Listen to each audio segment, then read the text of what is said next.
Writing is I got caught plagiarizing. You have the school magazine, and the only way you got a girlfriend is if you had an article printed out there. I didn't believe I could write it, so you have those children's book that you get with poetry and stuff. So I wrote a lovely poetry. Only thing is I just copied it straight from there, and this was from the library. And I got caught. My dad got summoned saying, "You know what? Your son is such a rascal. He actually copied it, gave it to us, and he has the audacity to say he did that because he wanted to befriend that girl." And you had this nice Englishman called Mr. Wood, who was our principal, and he used to play hockey with my grandfather, and then it went to the hockey field. And I remember living in misery for at least 6 months. You know how it is with fathers, right? They would get you every time. "Oh, you did this, you did this." And I decided I had to get that blot out.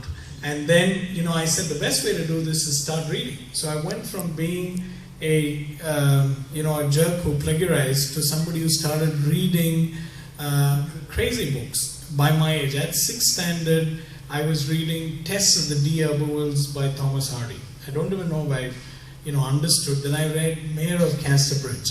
And the biggest blasphemy was I went and then read Vanity Fair by William Thackeray. I really loved it, but it wasn't something that somebody in 6th standard would read it.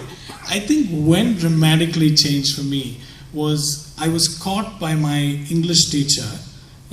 I was not your most ideal student in school, so I was caught by my English teacher reading Tests of the D. Aberwills within, in one of those practical books which all of us have tried, and she confiscated.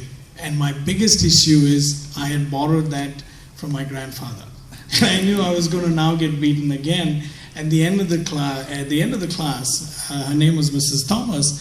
She summoned me and she said, "Ilango, I want to talk to you." I said, "Oh my God." And I pleaded, I said, "Mrs. Thomas, I promise, I beg of you, I will never repeat it." She said, "I want you to continue doing this." I'm like, God, if something is too good to believe, then there is something wrong. And then she says, I'll return this to you, Ilango, but I'm going to give you another book tomorrow. And I want you to write, at the end of it, I want you to write a quick summary of the book. And I said, "Yeah, sure." And there is something too good to believe. And I was surprised. And I think that's what changed my writing style. She came and gave me Not a Penny More, Not a Penny Less by Jeffrey Archer. And she said, "Loosen up, buddy. You should read something like this. At your age, you shouldn't be reading Vanity Fair." I enjoyed the book. And the summary that I wrote was published in the magazine that year. And I think that's when I started believing that I could really write.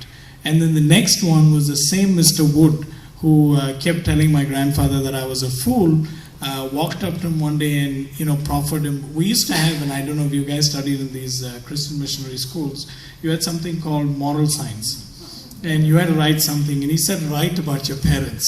When you're in 10th standard, the last thing you really love is your parents. I was thoroughly embarrassed about my parents.